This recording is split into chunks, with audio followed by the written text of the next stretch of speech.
बच्चों, आपके सामने 100 शब्द प्रति मिनट गति का डिक्टेशन दे रहा हूँ। Yes start. गणतंत्र दिवस पर राष्ट्रीय राजधानी में जो घटित हुआ वह न केवल दुखद बल्कि निंदनीय भी है। गणतंत्र दिवस पर परेड या प्रभात फेरी की परंपरा है, लेकिन इस दिन अगर कोई मार्च या रैली निकाले तो चिंता गैरवाजिब नहीं। जो हुआ है उसका अंदेशा था, लेकिन एक विशाल विश्वास भी था कि गणतंत्र दिवस की लाज कायम रहेगी। आज स्वयं किसान नेता कह रहे हैं कि हमारा आंदोलन कलंकित हुआ है। बड़ी संख्या में किसान सरकार की मर्जी के खिलाफ गए हैं। जगह जगह पुलिस द्वारा लगाई गई बाधाओं का टूटना गवाही दे रहा है कि किसान एकमत नहीं हैं।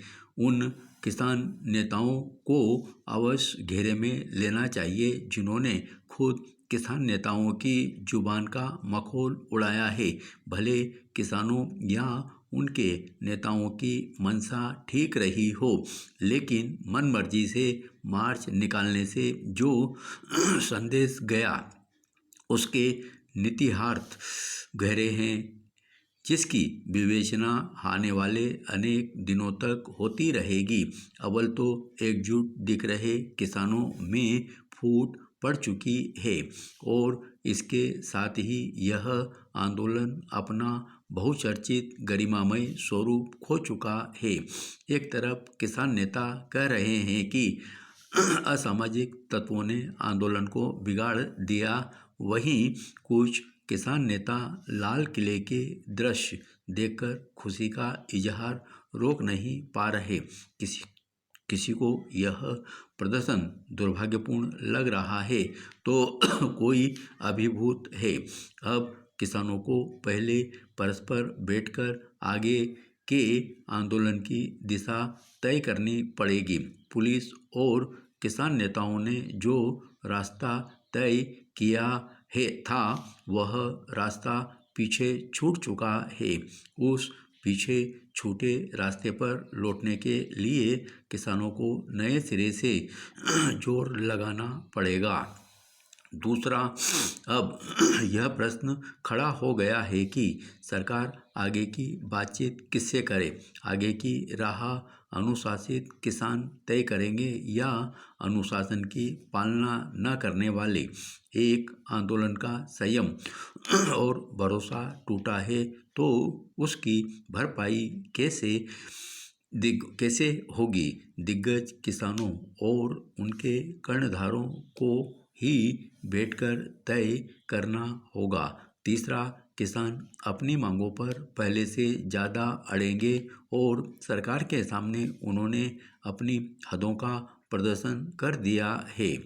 जो हो चुका उसे लौटाया नहीं जा सकता और न लाल किले के दृश्य जल्दी भुलाए जा सकते हैं। अक्सर आंदोलनों में देखा गया है कि हदें दर हदें टूटती चली जाती हैं। अब किसान नेताओं की चुनौती दोगुनी हो गई, क्योंकि उनकी विश्वसनीयता और प्रासंगिकता का सवाल खड़े हो गए हैं। चौथा, अब सरकार की तुलना में पुलिस को ज़्यादा तैयारी से रहना होगा। गणतंत्र दिवस पर पुलिस की तैयारी पर्याप्त नहीं थी, तभी किसानों के काफिले तय रास्ते से अलग बढ़ चले। दूसरी ओर, अगर पुलिस ने स्वयं किसानों को आगे बढ़ने दिया है तो यह अच्छा संकेत नहीं है। ऐसा ही विश्वास भंग अन्य आंदोलन के समय भी हो सकता है। आंदोलन जब अपनी मांग से मुकरेंगे तो दिल्ली की मिसाल दी जाएगी। हर जगह पुलिस से उम्मीद की जाएगी कि वह रास्ते से हट जाए। आने वाले दिनों में पुलिस को बताना होगा कि उसने किसानों को ऐसे क्यों बढ़ने दिया। क्या खुफिया एजेंसियों को कोई खबर नहीं थी? जरूरी नहीं कि पुलिस हिंसा करके ही किसानों को रोकती, लेकिन कम से कम वह तो न होता जो हो गया। यह गणतंत्र दिवस हमें सबक दे गया है कि एक जिम्मेदार नागरिक, समाज और व्यवस्था के रूप में हमारा विकास शेष है। धन्यवाद।